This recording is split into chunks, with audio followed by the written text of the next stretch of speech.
Is there a connection between childhood trauma and addiction?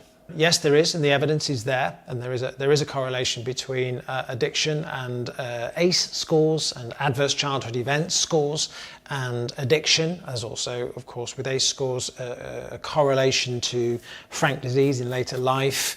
The higher the ACE score, the higher the likelihood of imprisonment, the higher the likelihood of heart attacks, strokes, frank disease in later life. So there is a profound impact of adverse childhood experiences on our being.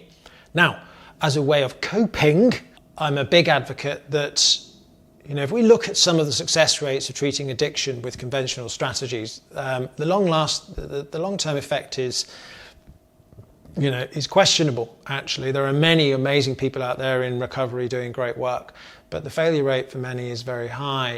And in looking how we might evolve that, I think that the somatic work really needs to be looked at more. And in another video that we'll talk about, compassionate inquiry, Gabor Mate, I really align with his thinking that, why is the question we need to ask is, well, let's not ask why the addiction, just ask why the suffering, why the pain.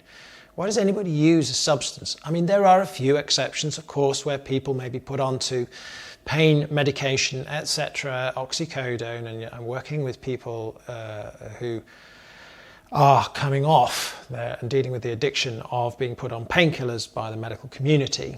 Yeah, so there are those exceptions, but for many, disordered eating, substance abuse, addictive exercise, there are many things people go, no, I'm not addicted. Well, listen, if you're going to the gym 6 times a week, you're probably an addict. Yeah, you're probably using it in some way. And actually, we're all addicted to something or other. You can do anything where you're just using it as a beyond a coping strategy, but an avoidance strategy.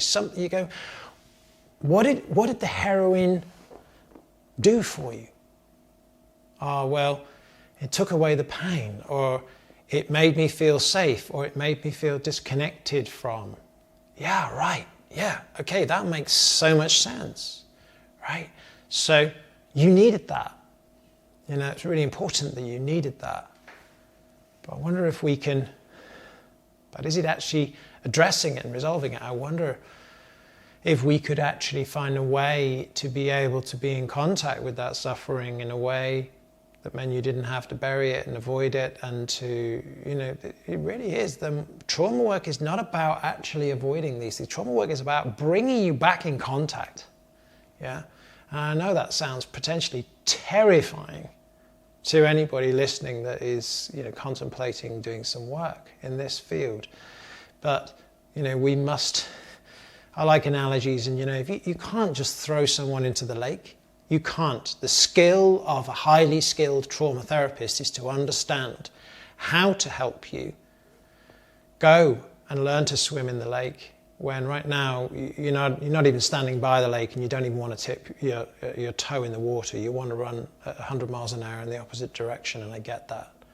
And let's have some compassion here for people with addiction, that they are basically suffering, or they have suffered. There is this sense. Don't we think that they're bad or whatever? Wow.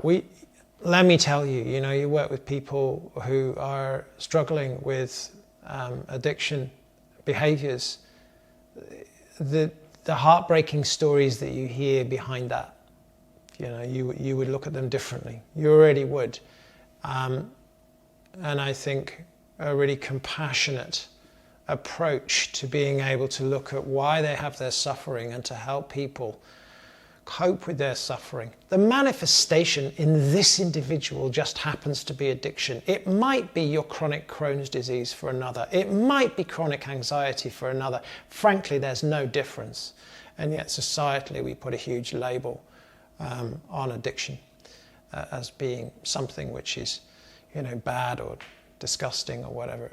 And yes, of course, it has devastating effects on the people themselves and for the families and the friends and the people around it. It is a very, very devastating coping strategy.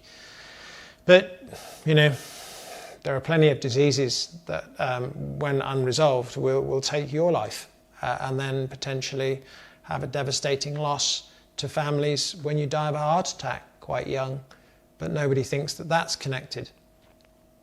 And we have a different view, and we just call that a tragic loss. So anyway, I hope I'm getting across a kind of compassionate view towards addiction and the origins of addiction and childhood experiences in relation to addiction.